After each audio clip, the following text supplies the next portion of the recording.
sex, that is a violation of the Mann Act. That's one element of this case. So then the prostitutes testify that I came from Georgia or wherever, and Diddy paid me to have sex. That's one element of the case. Now, why do we need these videos? Why do we need all this graphic stuff to be in evidence? The government wants this to help circumstantially show that his girlfriend was not engaging in this willingly, these gross, difficult things that no rational human being would want to engage in. That's the purpose for the videos. Mm-hmm. Diddy, on the other hand, may want these videos in to show that she was willingly engaging in this. All right, this may be a difficult lifestyle for most of us. Mm-hmm. No one really would want to do this, but there are people out there who do these things. Yeah, and I would think that her being 8 months pregnant, the jury is going to look at that and say, like, this is a mother, right? You know, and I'm listening to, I can't connect these acts with this pregnant mother. Being 8 months pregnant and having 2 other kids, that's a very helpful thing for the government right now. And it's very hard for the defense to cross-examine her about these videos. And you willingly did this when she's 8 months pregnant. It's very difficult for the defense right now. But if she said she did not want to participate and that this was the only way she could get time with Sean Combs, she says, is to be a participant, and she said she felt humiliated. She did not want to do this. She had to take drugs. That was the only way for her to disassociate from what was happening. Is that coercion?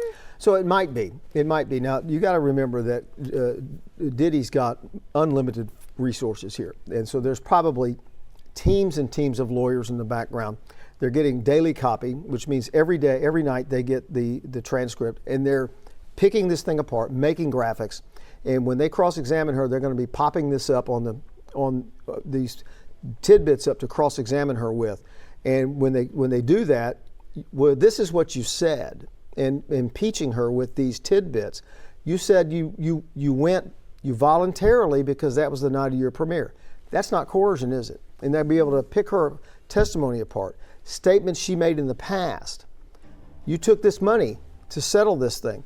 All these things they can use to attack her credibility in front of the jury. Mm-hmm. So we'll wait and see what the cross looks like and what her credibility looks like at the end of the cross-examination as to whether or not the government has actually been able to show that she did this, that she was coerced, or whether she did it willingly.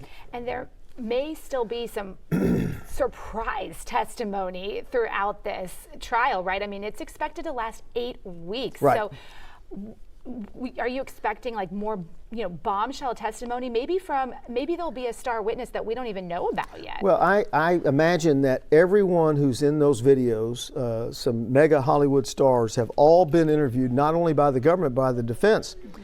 Why were you there? What did you see? And was this coerced, or were they doing this voluntarily? And if you've got some people that are saying, I was there, nobody was doing this, nobody was tied down, nobody was coerced, she did this voluntarily, those people are going to be forced with a subpoena to come in and testify whether they want to or not. A subpoena, as a famous movie said, is a very powerful thing. Right. But the key, too, for the jury is going to be like, what was going on in her head, though? Like, she may have looked like a willing participant, but was she, right? But the more people that say it, the more times you hear it, the less likely it is that the jury is going to believe that it wasn't coerced. And that's going to be a problem for the government. Okay. Chris Tridico, our senior legal analyst here at Fox 26 Houston. Thanks so much. You bet.